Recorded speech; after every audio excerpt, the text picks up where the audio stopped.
कर्ण खरा कोण होता? दाजी पणशीकर. प्रकरण 17. दानशूराचा व्यापार. कर्णाचे जे काही गुण होते त्यात कर्णाच्या दानाचा उल्लेख आवर्जून केला जातो.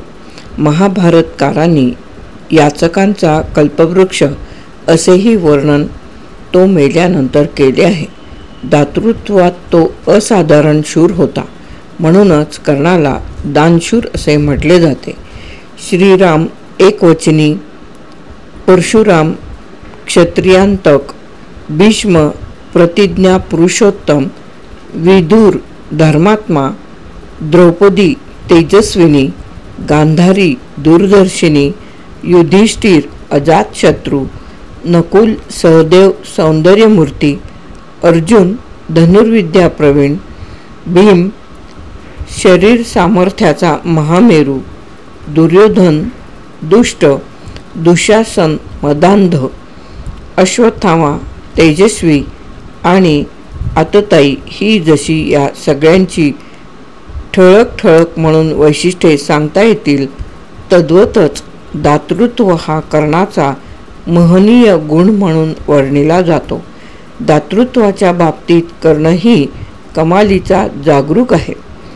आपल्या दारातून कोणताही याचक कदापि विन्मुख व दान न मिळाल्याने परत जाता कामा नये. यासाठी कर्णाच्या मनाचा कोपरानकोपरा सदैव सावध आहे. दाता कसा असावा तर कर्णासारखा असाही लोकप्रवाद आहे. आजही जर कोणी लोकविलक्षण दान केले व दिले तर आपण त्याला आधुनिक कर्ण असेही संबोधतो. इतका कर्णाच्या दातृत्वाचा ठसा आजही लोकमानसात दृढमूल होऊन राहिला आहे. या ठिकाणी कर्णाच्या दानवृत्तीची पार्श्वभूमी आणि त्याने द्वंद्वाला जाणून बुजून स्वतःच्या अमरत्वाची साक्ष देणारी कवच कुंडले दान दिली त्याचा अभ्यास करावयाचा आहे. राजा हरिश्चंद्र, दिलीप रघुराजा, बळीराजा, शिबिराजा इत्यादी महनीय नावेही पौराणिक इतिहासात दातृत्वाची परिसीमा म्हणूनच ओळखली जातात. याचाच अर्थ महाभारतकाली वा त्याच्याही पूर्वी राजे हे दाते म्हणूनच ओळखले जात असत. कालिदासाने म्हटल्याप्रमाणे अदानम ही विसर्गाय अशीच पुराण काळातील राजे महाराजांची स्थायी वृत्ती होती. राजाने याचकाला दान देणे हा त्याचा प्रधान असा मानसिक धर्म मानला जात असे. प्राचीन काळी कोणताही राजा म्हटला की तो दाता असलाच पाहिजे असा अलिखित संकेतच होता. वंश परंपरेनेच दातृत्वाची देणगी ही नव्या पिढीत संक्रांत होत होती. परिणामी ही दानाची विमल प्रभा एका पिढीतून दुसऱ्या पिढीत समुज्ज्वलपणे विहार करीत असे. कर्णाचे दातृत्व हे तत्कालीन सामाजिक धार्मिक प्रवृत्तीचे प्रतिनिधिक रूप होते. कर्णापूर्वी किंवा कर्णाच्या समकालीन राजांमध्ये फक्त एकटा कर्णच दाता होता असा याचा अर्थ नव्हे. इतरही राजे दातेच होते. दान हा त्यांच्या रक्ताचा धर्म होऊन गेला होता. ज्ञानसत्र यज्ञसत्र हे जसे अखंडित चालू असावयाचे तसेच कोणत्याही राजाकडे दानसत्रही प्रवाहित असावयाचे. सहसा कोणताही याचक हा दान मिळाले नाही म्हणून राजवाड्यातून कधीही परत जावयाचा नाही अशी स्वाभाविक दक्षता घेतली जात असे. यज्ञ यागात सर्वेश्वर्याचे दान केल्यामुळे समजा खरोखरच एखाद्या राजाचा खजिना रिता झाला तर तो राजा याचकाची इच्छा तृप्त करण्यासाठी स्वपराक्रमाने धन मिळवून आणावयाचा व असे आणलेले धन याचकाला देऊन त्याला संतुष्ट करावयाचा. परंतु याचकाला रिक्त हस्ते परत पाठविण्याचे अधर्म्य कृत्य त्यावेळी कोणा राजाकडूनच सहसा होत नसे. वरतंतु ऋषींचा शिष्य कौत्स हा रघुराजाकडे 14 कोटी मोहरा मागण्यासाठी याचक म्हणून आला. त्यावेळी रघुराजाची स्थिती कशी झाली होती याचे कालिदासाने रघुवंशात फार बहारीचे वर्णन केले आहे. रघुराजाने विश्वजित यज्ञ करून दानधर्मात आपला संपूर्ण खजिना रिता केला होता. यावरून राजे लोकांची त्यावेळची प्रवृत्ती समजून येते. सहज धर्म नव्हे. पुराण कालातील दातृत्वाबद्दल इतके प्रास्ताविक करण्याचे कारण असे आहे की त्यावेळी दान हा राजांचा सहज धर्मच होता. अर्थात यालाही अपवाद नव्हताच असे नाही. द्रोणाचार्य द्रुपदाची बालमैत्री स्मरून त्याच्याकडे तो राजा झाल्यावर गेले. त्यावेळी द्रुपदाने 1 दिवसाच्या भोजनावर त्यांची बोळवण करण्याचा क्षुद्रपणा केला असा उल्लेख आहे. असे असले तरी अशी उदाहरणे एकूण कमीच. दुर्योधनाचा दुष्टपणा होता तो पांडवांच्या बाबतीत, परंतु तो याचकांच्या दृष्टीने दाता नव्हता असा त्याचाही उल्लेख नाही. युधिष्ठिर हाही त्यावेळच्या पद्धतीप्रमाणे दाताच होता. तात्पर्य त्यावेळचे लहान मोठे राजे हे दातेच होते, परंतु अंगराज कर्णाचे दातृत्व हे इतरांच्या दातृत्वापेक्षा आगळे होते. दान हा इतर राजांचा सहज धर्म होता. अर्जुनाने कर्णाचा वध केल्यानंतर कर्णाच्या गुणांचे जे वर्णन महाभारतात आले आहे ते पाहण्यासारखे आहे. याचकरूपी पक्षांच्या थव्यांचा कल्पवृक्षच अर्जुनाने आज तोडला आहे.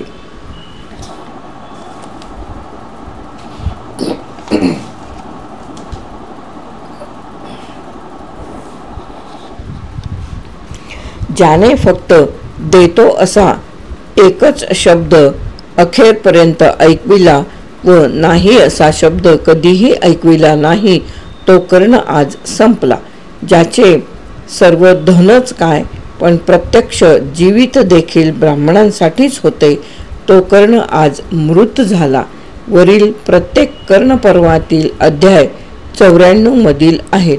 तेव्हा कर्णाच्या दातृत्वावर कर्णाच्या हयातीत आणि नंतरही लोकमान्यतेचा शिक्का मिळावा असेच त्याचे दानाच्या बाबतीत अफाट कर्तृत्व होते हे सिद्ध होते. आता या वृत्तीचा कर्णाच्या अंतःकरणात उदय होण्याची पार्श्वभूमी काय असावी त्याचा विचार करू. पितृपरंपरेने इतर राजांना जसे दानाचे बाळकडू मिळाल्यामुळे त्या राजांच्या हातून सहजगत्या दानधर्म होत असणे स्वाभाविक होते, तसे कर्णाच्या हातून होणे संभाव्य नव्हते. कारण त्याच्यावर लहानपणी क्षत्रियोचित संस्कार होण्याऐवजी त्याच्यावर संस्कार झाले ते सारथी कुलाचे, सुतांच्या घराण्याचे. सूत घराण्यातील पुरुष किंवा कर्णाचे पिताजी अधिरथ हेही सारथ्य कर्म करणारे सूत होते. कोणत्या देशाचे अभिषिक्त राजे नव्हते. सूत घराण्यात वाढूनही राजसिंहासन भोगण्याचा मान मिळाला तो फक्त कर्णालाच.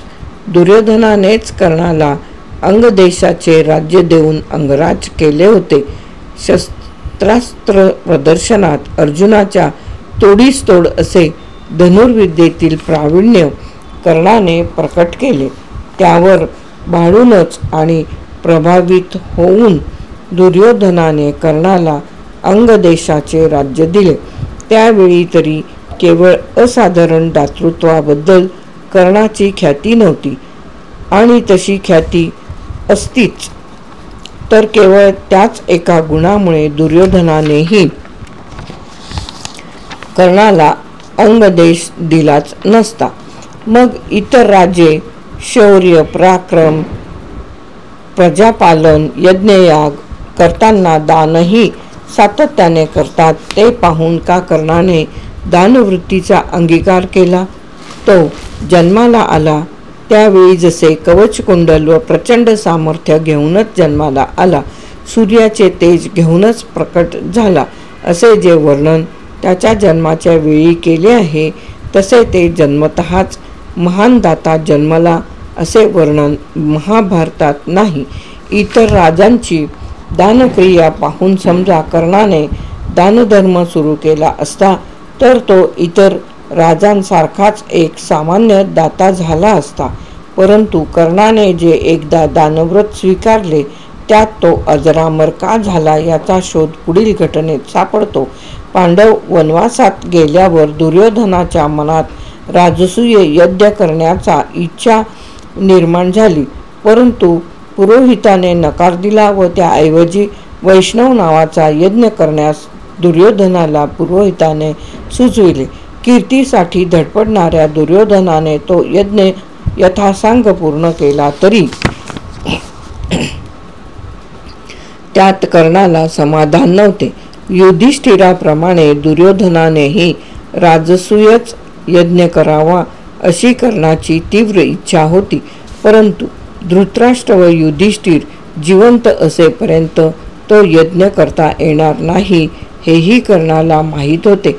म्हणून वैष्णव यज्ञाची सांगता झाल्याबद्दल दुर्योधनाचे अभिनंदन करताना त्याला कर्ण म्हणाला, राजा, हा यज्ञ तू पूर्ण केलास याबद्दल मी अभिनंदन करतोच, पण युद्धात पांडवांना ठार केल्यानंतर जेव्हा तू राजसूय यज्ञ करशील तेव्हा पुन्हा तुझे अभिनंदन करण्याचे भाग्य मला लाभेल.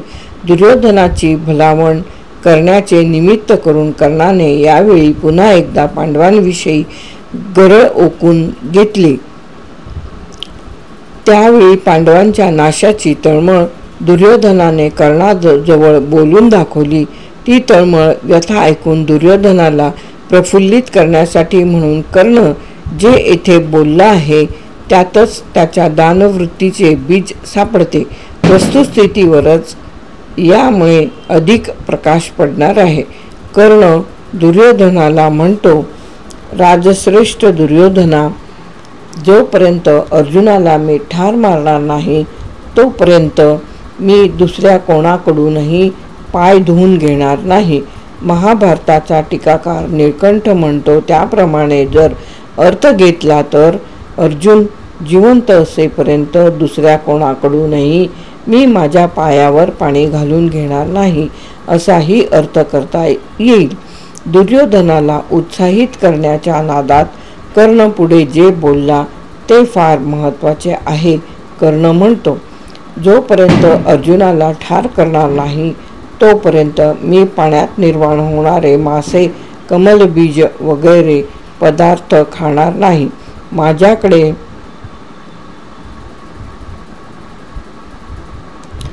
येऊन कोणीही काहीही मागितले तरी मी नाही म्हणणार नाही. तोपर्यंत मी अशा असुर व्रताने वागेन. बायकी व्रत वरील 2 श्लोकांपैकी फक्त पहिलाच श्लोक संशोधित प्रतीत आहे. त्यातील उल्लेख अर्जुन वध होईपर्यंत पाय न धुण्याचा आहे. राजे लोक त्यावेळी आणि अगदी कालपर्यंत आपल्या सेवकांकडून पाय धुवून घेण्यात स्वतःचा मोठा सन्मान समजत असत. अर्जुन वधासाठी या सन्मानाचा त्याग करण्याचे उदात्त धोरण कर्णाने व्यक्त केले आहे. त्यावरूनही कर्णाच्या सूड प्रवृत्तीची धारणा कशी होती हे वाचकांच्या लक्षात येईल. पुढील श्लोकात तर कर्ण याचकाला कधीही विन्मुख न पाठविण्याचे असुर व्रत स्वीकारतो. म्हणजेच तो येथे दुर्योधनासमोर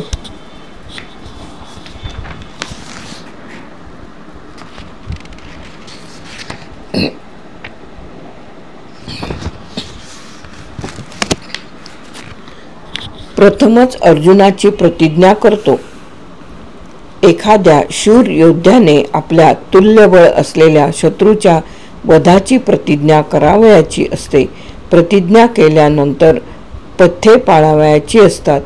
ती स्वतःचे सामर्थ्य वाढविण्यासाठी, शास्त्रास्त्र नैपुण्य संपादन करण्यासाठी अधिक दक्ष राहावयाचे असते.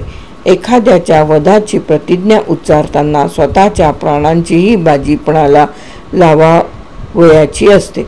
जयद्रथाच्या वधाची प्रतिज्ञा उच्चारताना अर्जुनाने सूर्यास्ताची अट घालून घेतली होती.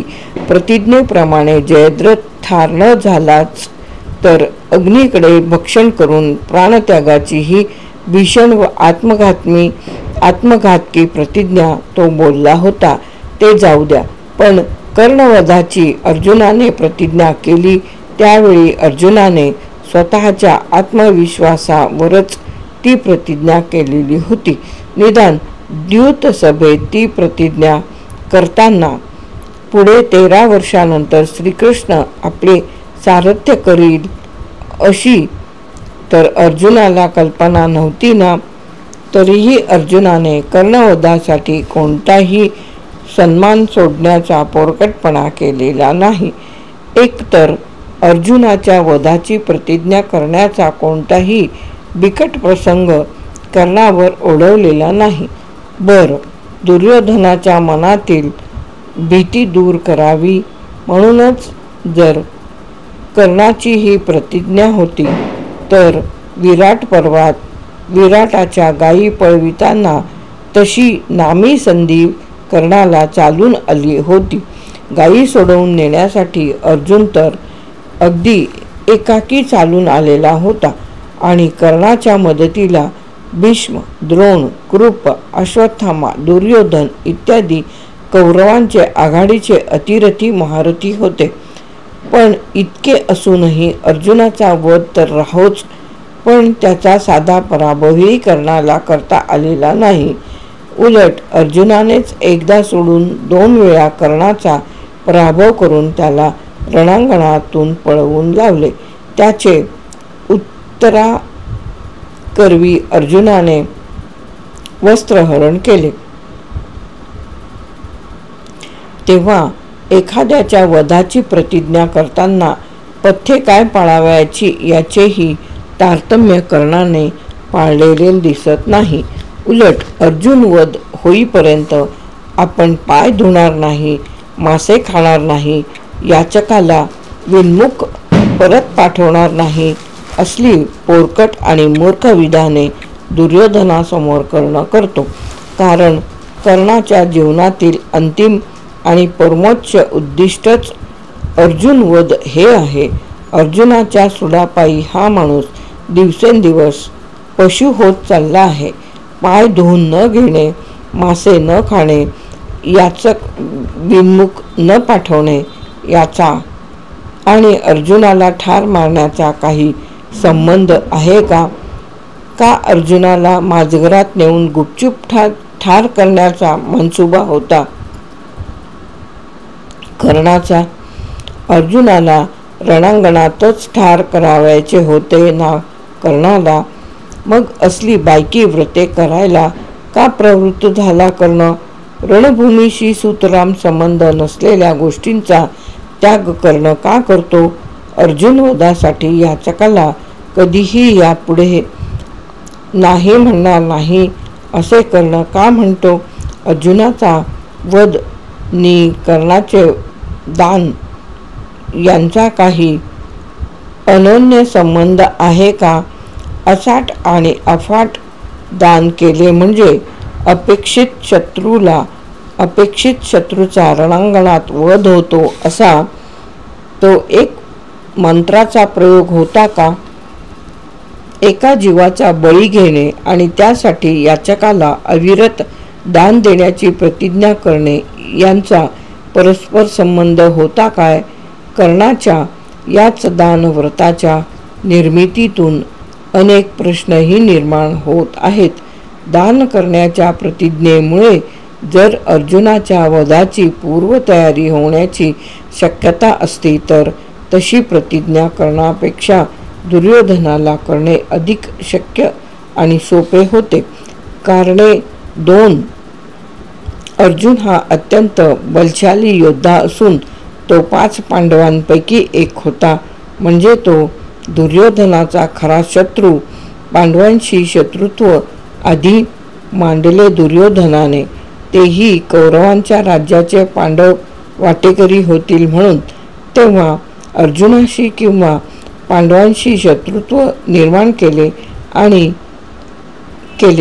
आधी दुर्योधनाने आणि नंतर त्याच्या नादी लागून कर्णानेही पांडवांशी शत्रुत्व आरंभले आहे. तेव्हा अर्जुन वधाची प्रतिज्ञा करण्याचा आग्रह पोचतो दुर्योधनाला, कर्णाला नव्हे. बरे, सभापर्वात द्यूत प्रसंगी अर्जुनाने कर्णवधाची प्रतिज्ञा केली म्हणून कर्णानेही उलट अर्जुन वधाची प्रतिज्ञा केली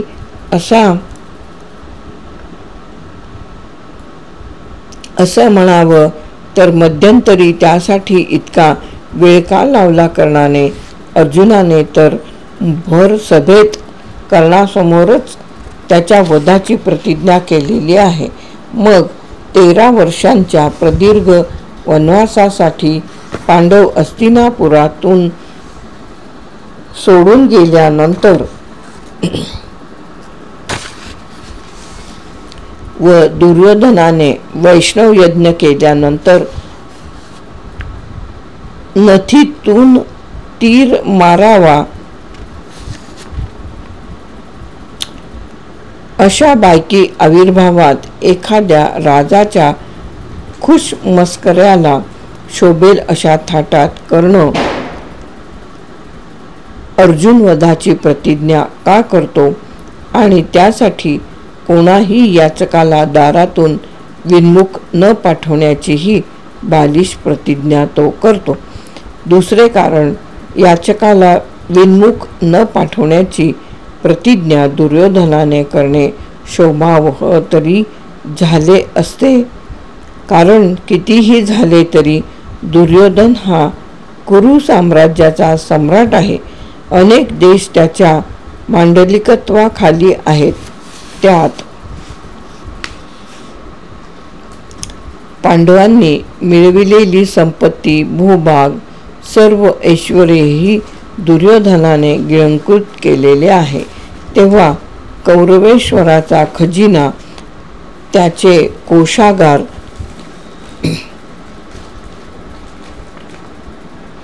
हे केव्हाही कर्णाच्या ऐश्वर्यापेक्षा समृद्धच असणार.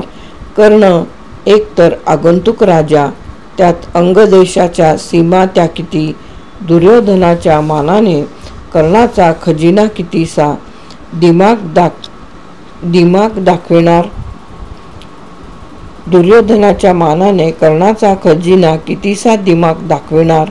त्यामुळेच कर्णापेक्षा दुर्योधनाने दानव्रत स्वीकारले असते तर ते त्याला सहजी आचरणात आणता आले असते. कर्णाच्या म्हणण्याप्रमाणे अविरत दान प्रवाहाने अर्जुनवध होण्यास सहाय्य होणार असेल तर ते व्रत दुर्योधन का स्वीकारत नाही? उलट दुर्योधनाने मनात आणलेच असते तर त्रैलोक्यातील समस्त याचकही क्वचित संपुष्टात आले असते.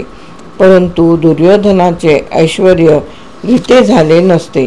इतका सोपा आणि सुलभ उपाय उपलब्ध असताना आणि कर्णाने प्रत्यक्ष बोलून दाखविल्यानंतरही दुर्योधन तेच दानाचे व्रत स्वतः का स्वीकारित नाही? उलट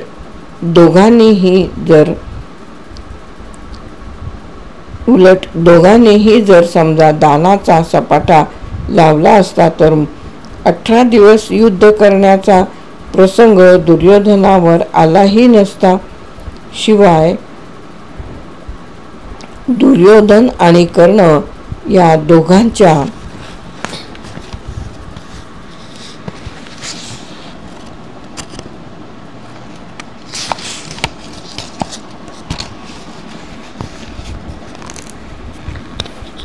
दोघांच्या दानामुळे अर्जुनाशिवाय भीष्माचाही वध करणे दुर्योधनाला मग सहजी शक्य झाले असते. काय खुळा आहे दुर्योधन! खऱ्या वृत्तीवर प्रकाश. अर्जुन वधासाठी कर्णाने केलेली दानाची प्रतिज्ञा कर्णाच्या खऱ्या वृत्तीवर मात्र स्वच्छ प्रकाश पाडते. मागे आपण पाहिले की कर्ण हा काही पितृपरंपरेने वारसदार असलेल्या सिंहासनाचा अधिकारी राजा नाही.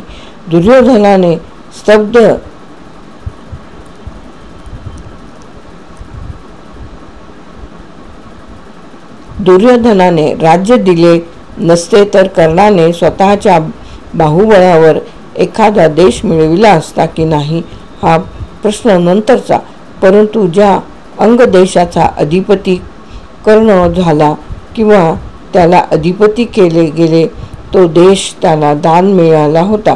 म्हणजेच कर्णाजवळ जसे परंपरेचे सिंहासन नव्हते तसेच त्याच्याजवळ क्षत्रियोचित राजांचे दानवृत्तीचे संस्कारही नव्हते. तसे संस्कार असते तर तो राजा होताच त्याने कोणाही याचकाला परत न पाठविण्याचा निर्णय तत्काळ घेतला असता. सिंहासनाधिष्ठित राजाचे दान हे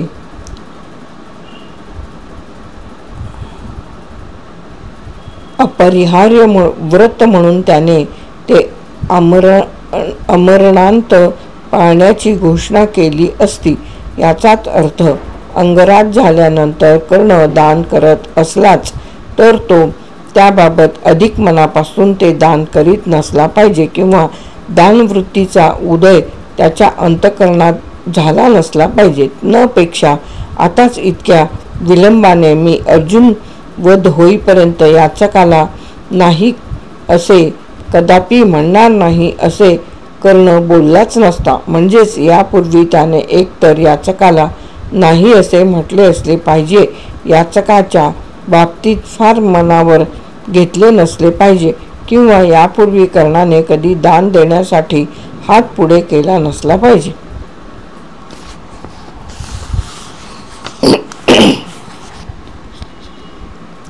ज्या राजांवर पिढ्यानपिढ्यांचे दातृत्वाचे संस्कार झालेले असतात ते राजे कर्णासारखी अशी प्रतिज्ञा करीत नसतात.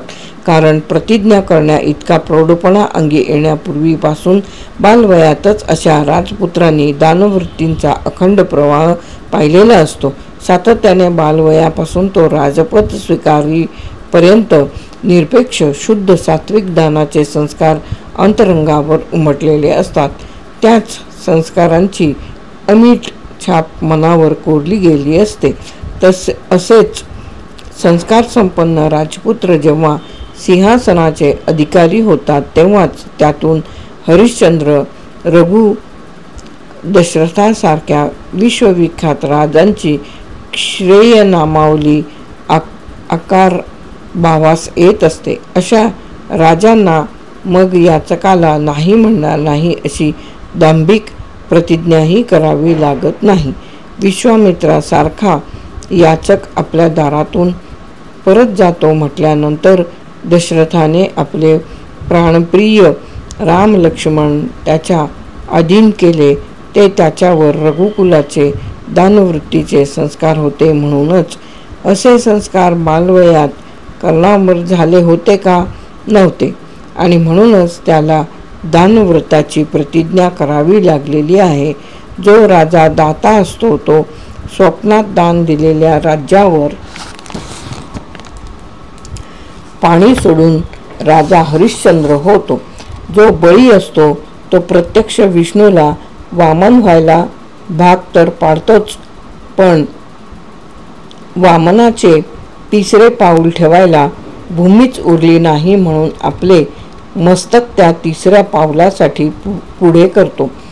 त्या वामन मूर्तीच्या तिसऱ्या पायापायी पाताळी जातो, पण बलिराजा म्हणून अजरामर होतो.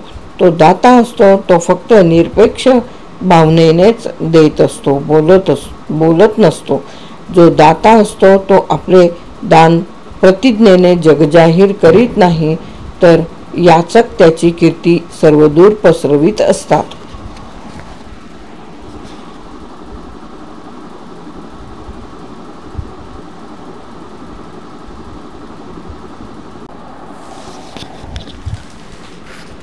अर्जुन वध होईपर्यंत आपण कोणाही याचकाला नाही म्हणणार नाही अशी कर्णाची प्रतिज्ञा होती. याचा अर्थ काय होतो? दोन अर्थ या प्रतिज्ञेतून निघतात. जर अर्जुनवध करण्याचा प्रसंग कर्णावर वा दुर्योधनावर आलाच नसता तर कर्णाने अशी प्रतिज्ञा केली असती का? कर्णाचा एकूण विकृत स्वभाव लक्षात घेता त्याने असली प्रतिज्ञा केलीच नसती. म्हणजे तो दाता म्हणून जन्माला आलेला नाही. अर्जुनवध कर्तव्य नाही तर त्याला दान करण्याची तशी गरज नाही असाच सरळ सरळ याचा अर्थ होतो. दुसरा अर्थ, समजा कर्णाच्या हातून अर्जुनवध झालाच असता तर अर्जुनवधानंतर कर्णाने अशी प्रतिज्ञा पूर्ण झाली म्हणून अखंड दानव्रत पुढे मरेपर्यंत चालू ठेवले असते का? ज्या उद्देशासाठी दानाची प्रतिज्ञा आहे ते उद्दिष्ट साध्य झाल्यानंतर दारी येणाऱ्या याचकाचा आणि कर्णाचा संबंध काय? म्हणजेच कर्णाची दानाची प्रतिज्ञा ही केवळ दानाकरिता दान म्हणून तर नाहीच, तर त्या प्रतिज्ञेमागे अर्जुन द्वेषाची आत्यंतिक विकृती आहे. याच सूड भावनेतून निर्माण झालेल्या दानाला निरपेक्ष निस्वार्थ सात्विक दानाचे महत्त्व यावे कसे? कर्णाच्या दानवृत्तीमागे तामसी अशी वैकारिक मनोवृत्ती दिसून येते.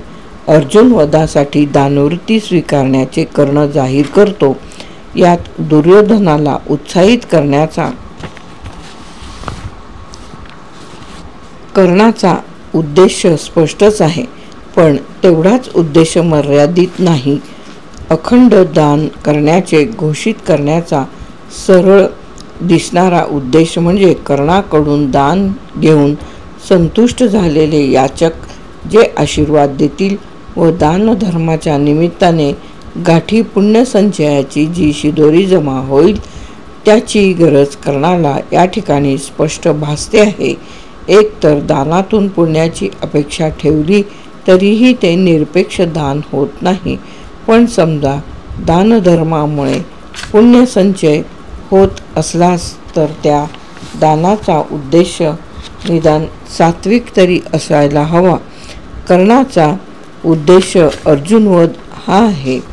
एखाद्याच्या वधासाठी दान करणे म्हणजे ते दान शुद्ध भावाने केलेले सात्विक दान कसे व्हावे? अशा सूड भावनेने केलेले दान हे दानच नव्हे. त्यामुळे त्यातून पुण्यसंचय शुभाशीर्वाद कसे काय प्राप्त होणार? कोणत्याही क्रियेचे फळ हे उद्देशानुसारच मिळत असते.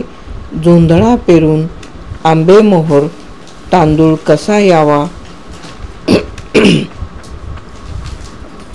कर्ण हा तर अर्जुनाला आपला हाडवैरीच समजत असतो. त्याच्यापेक्षा आपण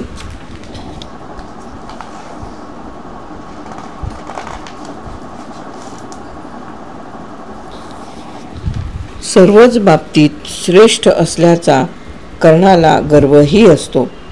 तशी तो वेळी अवेळी प्रौढीही मिरवतो.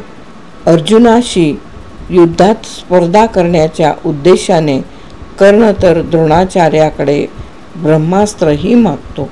प्रसंगी परशुरामाशी तो खोटेही बोलतो. ही प्रतिज्ञा केल्यानंतरच वरील घटना घडल्या असल्या तरी कर्णाला दानवृत्तीची गरज का भासावी? ब्रह्मास्त्र प्राप्तीचा प्रसंग नंतर असल्यामुळे उलट अशीही शंका येते की त्याचा दानधर्मावर तरी खरोखर विश्वास होता का? केवळ दानव्रतावरच जर अर्जुनाचा वध अवलंबून असता तर कर्णाने तेवढेच करून निश्चिंत राहायला हरकत नव्हती. तर तसेही दिसत नाही. अर्जुन वधासाठी शस्त्रास्त्र संपन्न होणे अत्यावश्यक आहे हे कर्णाला पटले होते तरी त्याच्या जोडीला काही पुण्याईही असावी असे तर कर्णाला वाटले नसेल का? कर्णाचा स्वतःच्या शस्त्रास्त्र सामर्थ्यावर आवश्यक तितका विश्वास नव्हता म्हणून का तो पुण्यसंचयासाठी दानही करीत होता? का आपल्या हातून अनन्वित दृश्य कृत्येही भरपूर झालेली असल्यामुळे त्यावर उतारा म्हणून तो दानाच्या नावाखाली पुण्यकर्म करून आपल्या दोषी मनाचे समाधान करीत होता. स्वतःच्या हातून घडलेल्या अनेक निंद्यकर्मामुळे आपल्याला कोणीही पुण्यकर्मा म्हणणार नाही हे कर्णाच्या अंतर्मनाला तर पटले असेलच की नाही.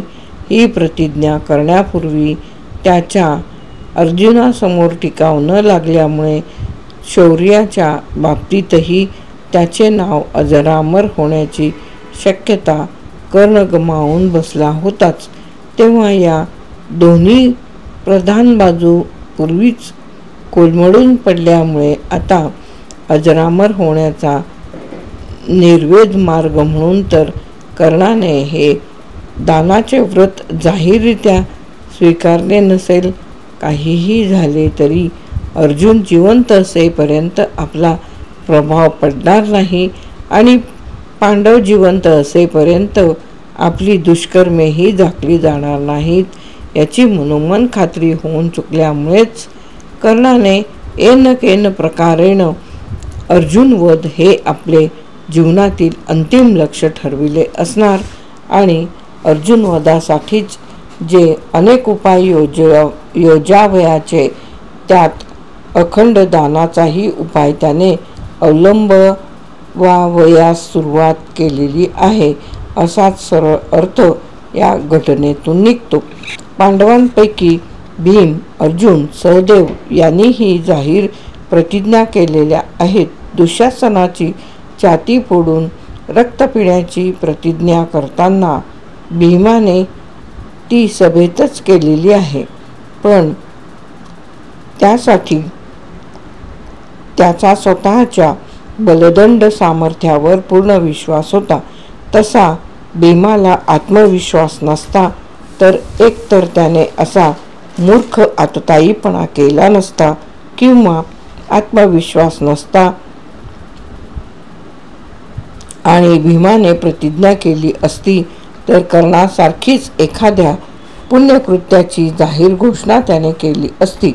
दुःशासनाचा वध होईपर्यंत एकही दिवस न चुकता मी शंकरावर अभिषेक केल्याशिवाय अन्न ग्रहण करणार नाही अशी प्रतिज्ञा भीमाने केली असती तर कर्णाच्या दानप्रतिज्ञेच्या भूमिकेत ते शोभून दिसले असते. पण भीम, अर्जुन हे आत्मप्रत्ययी होते. असा आत्मप्रत्यय कर्णाजवळ नव्हता. सूर्याचा निष्फळ इशारा. सूर्याचा निष्फळ इशारा या सर्व विदारक पार्श्वभूमीवर जेव्हा कर्ण त्याला जन्मतःच मिळालेली कवचकुंडली इंद्ररूपी ब्राह्मणाला दान म्हणून देतो तेव्हा ते दान निर्भेळच असेल का? त्याही मागे कर्णाची काही विकृती असेल का अशी शंका येणे स्वाभाविक आहे. या घटनेपूर्वीचा प्रसंग व प्रत्यक्ष घटना यांचा पूर्वापार संदर्भाच्या सहाय्याने आता विचार करावयाचा आहे.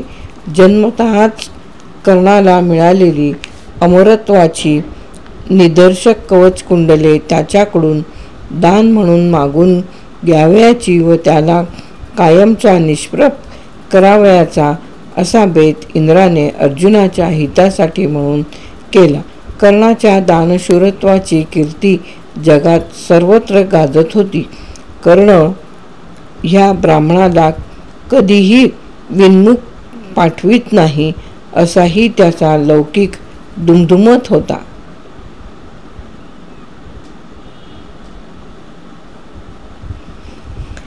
त्याचा फायदा घेऊन इंद्राने ब्राह्मण वेशानेच कर्णाजवळ जाण्याचे निश्चित केले.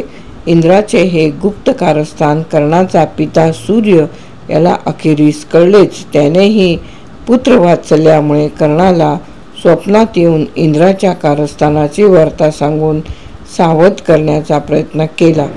ब्राह्मणाचा कपटवेश धारण करून इंद्र तुझ्याकडे तुझी कवच कुंडले दान मागायला आला तर कर्णा तू कवच कुंडले इंद्राला देऊ नकोस, कारण त्यामुळे तू बद्ध ठरशील. कवच कुंडलांमुळे तू अबद्ध ठरला आहेस.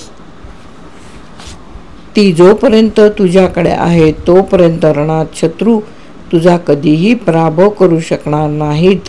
तुझे प्राण तुला प्रिय असतील तर तू ह्या गोष्टीला जप वगैरे. इतकी स्पष्ट धोक्याची सूचना सूर्याने देऊनही कर्णाच्या दुराग्रही स्वभावावर त्याचा काहीही परिणाम झाला नाही. उलट ब्राह्मणाला प्रसंगी प्राणदान होण्यातही आपण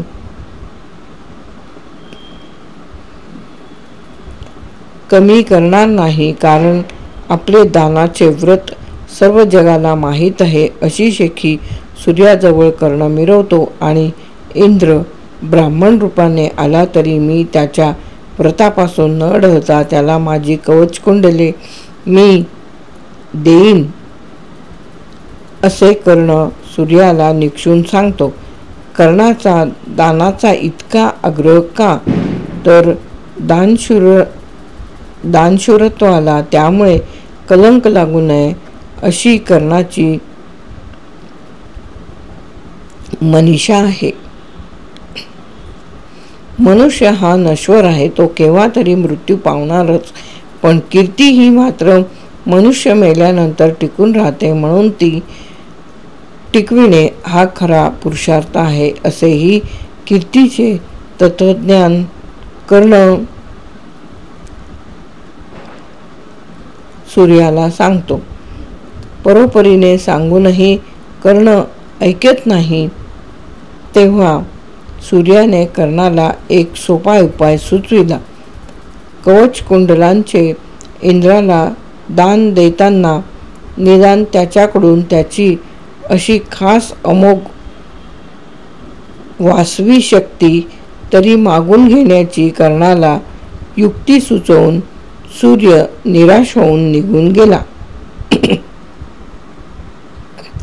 दुर्योधनाने आपल्या जीवावर पांडवांशी हाडवैर मांडल्यामुळे कधी ना कधी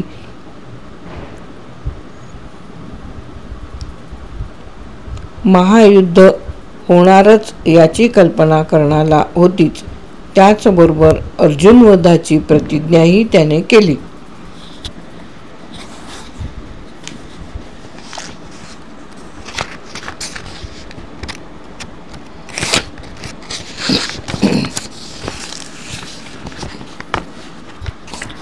आणि दानशूर माणूस म्हणून त्याची कीर्ती सर्वत्र गाजत असल्याने त्याची लोकेशनेची लालसाही दिवसेंदिवस तीव्र होत चालली होती. कारण त्याचे दान हे मुळातच सापेक्ष दान, त्यात दानामुळे कितीही अफाट प्रमाणात मिळू लागल्याने त्याने दानात रस घेऊन ती कीर्ती अकलंकित ठेवण्याचा प्रयत्न करणेच अधिक स्वाभाविक होते.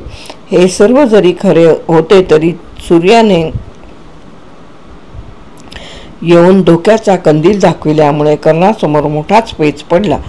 ब्राह्मणरूपी इंद्राला जर विमुख परत पाठविले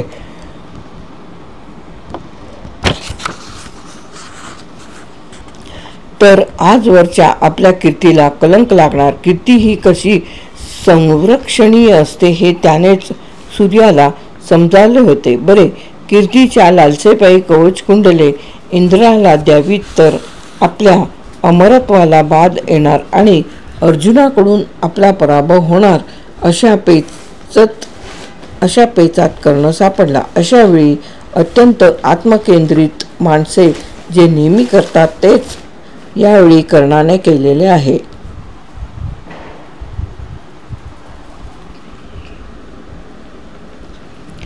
सर्वस्व पणाला लावून आपल्या हातून अर्जुन ठार व्हावा यासाठी त्याचे एक मत्सरी मन वेडावले आहे आणि लोकेशनेची चटक लागलेले दुसरे मन दानशूरत्वाची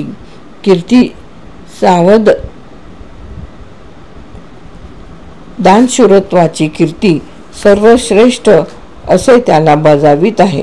शेवटी स्वार्थ आणि कीर्तीच्या झगमगाटाने दिपून गेलेल्या कर्णाने सूर्याने सुचविलेला पर्यायी उपाय योजण्याचे ठरविले आणि एका दगडात 2 पक्षी मारून दानशूरत्वाची कीर्ती व अर्जुनाचा वध साध्य करण्याचे त्याने ठरविले. म्हणजे प्राणापेक्षा मौलाची कवचकुंडले इंद्राला तर द्यायचीच, पण त्याच्या मोबदल्यात इंद्राकडून अर्जुन वधासाठी म्हणून त्याची वासवी शक्ती मागून घ्यावयाची. आपण दानशूर असल्याच्या कीर्तीत तर यामुळे मोठी भर पडेलच, परंतु अर्जुन वधाची निश्चितीही अधिक सुलभ होईल. असा व्यवहारी सुवर्णमध्य कर्णाने या आपत्तीतून काढला. म्हणजेच इंद्राच्या वासवी शक्तीच्या मोबदल्यात आपली जन्मगत कवचकुंडले कर्ण द्यायला तयार झाला. दानाच्या नावाखाली पण त्याने इंद्राशी गुप्तपणे केला व्यापारच.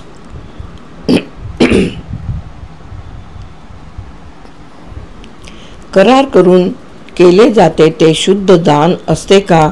त्याला दानाचे पावित्र्य आणि मांगल्य लाभते का? वाचकांनीच याचा निर्णय घ्यावयाचा आहे.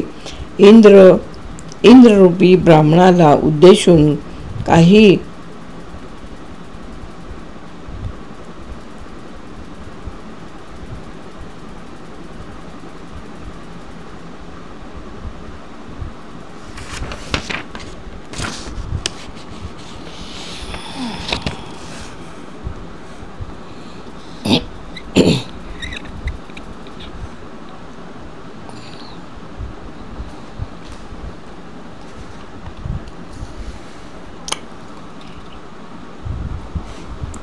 दानाच्या नावाखाली पण त्याने इंद्राशी गुप्तपणे केला व्यापारच. करार करून केले जाते ते शुद्ध दान असते का?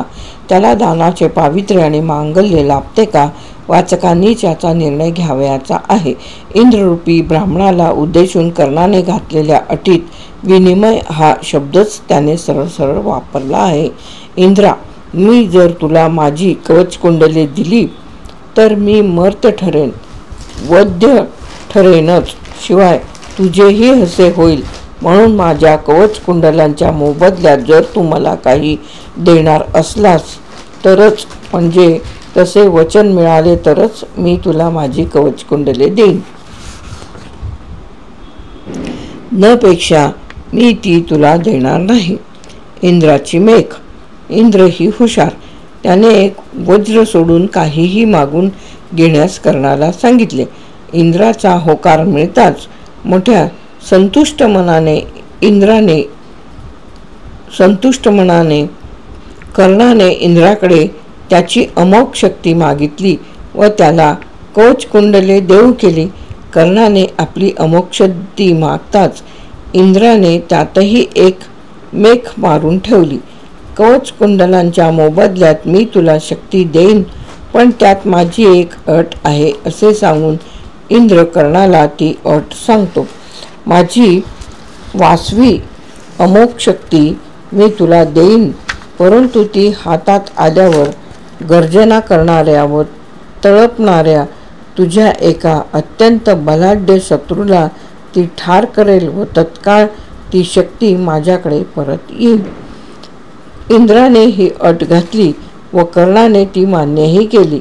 इंद्राच्या अटीचा सरळ अर्थ असा होता की त्याची शक्ती कर्णाला युद्धात फक्त एकदा आणि एकदाच वापरता येणार होती व एकदा वापरल्यानंतर ती शक्तीही हातची जाणार होती. आणि ही अट मान्य कशाच्या मोबदल्यात? तर त्रैलोक्यात सुद्धा बाणाने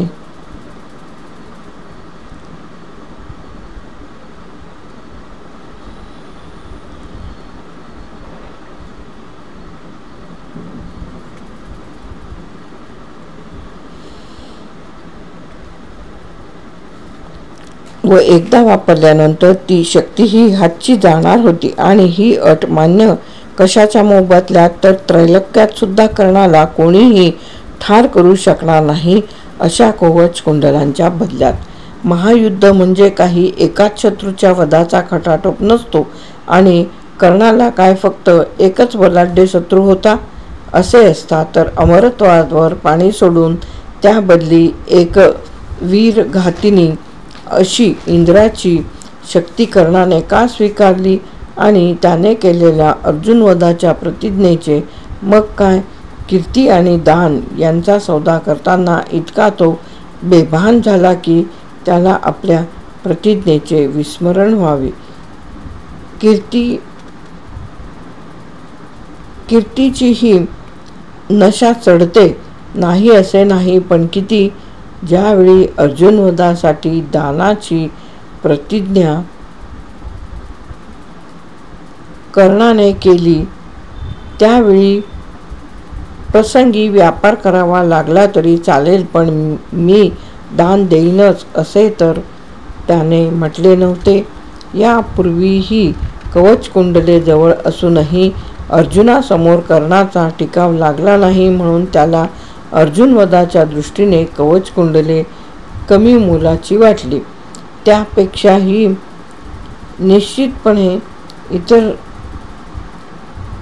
निश्चितपणे एका बलाढ्य शत्रूचा घात करणारी इंद्राची शक्ती अधिक खात्रीची वाटली. म्हणजे स्वतःच्या सामर्थ्यावरचा त्याचा विश्वास उडायला तर लागला नव्हता. यापूर्वी अर्जुनाचा त्याला पराभव करता आला नव्हता आणि अर्जुनाने मात्र अनेक विक्रम केलेले होते. त्यामुळे अर्जुनाचा वध करून अजरामर योद्धा होण्याची शक्यता त्याला वाटेनाशी झाली आणि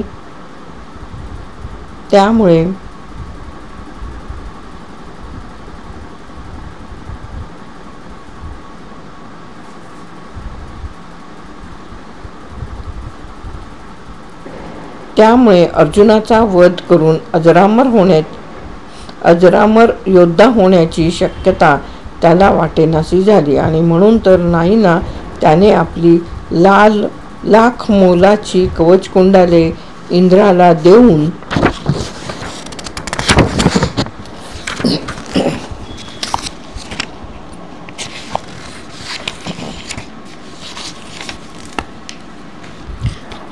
दातृत्वाची कीर्ती जिवंत ठेवण्याचा प्रयत्न केला. काहीही असो, परंतु मोबदला घेऊन कर्णाने दान दिले आहे ही वस्तुस्थिती आहे.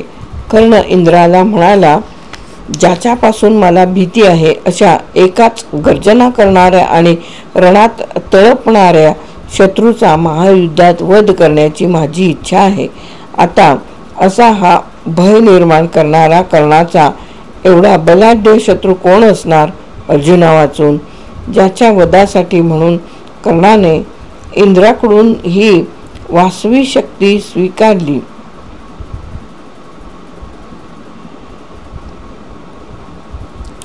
त्या शक्तीने कर्णाने अर्जुनाचा वध केला का? कसा करणार? कारण जवळची सर्व शस्त्रे संपल्याशिवाय ती शक्ती शत्रूवर टाकायची नाही अशीही अट इंद्राने ती शक्ती देताना घातली होती. त्यामुळे कर्णाला ती शक्ती अर्जुनावर टाकणे इतके सहजी शक्य नव्हते. शेवटी या व्यापारी दानाची शोकांतिका काय झाली? ऐन अखेरच्या क्षणी कृष्णाने घटोत्कचाला कर्णावर सोडले.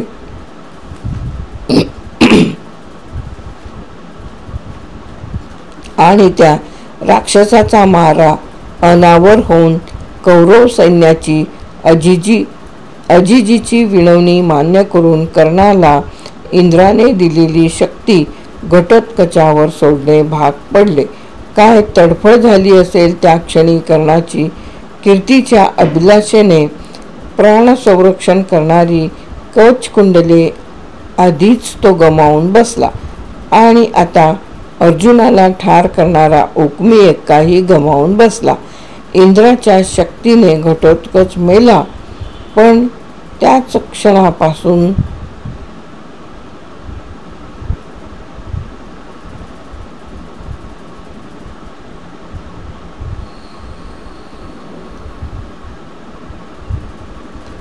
पण त्याच क्षणापासून कर्णासाठी मृत्यूचा दरवाजा करकरू लागला.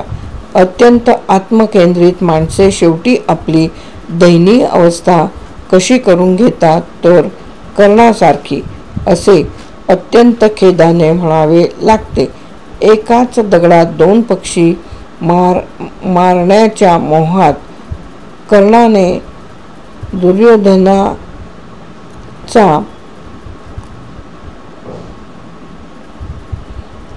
तरी विचार करून इंद्राला कवचकुंडले द्यावीत, पण जीवनात यत्र तत्र फसलेला आणि सदैव द्वेष आणि आत्यंतिक महत्वाकांक्षा या पायी स्वतःची आणि समाजाचीही नित्य फसवणूक करणारा कर्ण अखेर त्याच्याच बलाढ्य शत्रूकडून ठार झाला. दानाकडून मिळणाऱ्या कीर्तीची अभिलाषा शेवटी प्राणघातक ठरली. प्राणदानाचा आव आणता आला तरी तो दानाचा चक्क व्यापारच झाला. त्यामुळेच पुण्यही गेले आणि व्यवहारही गेला.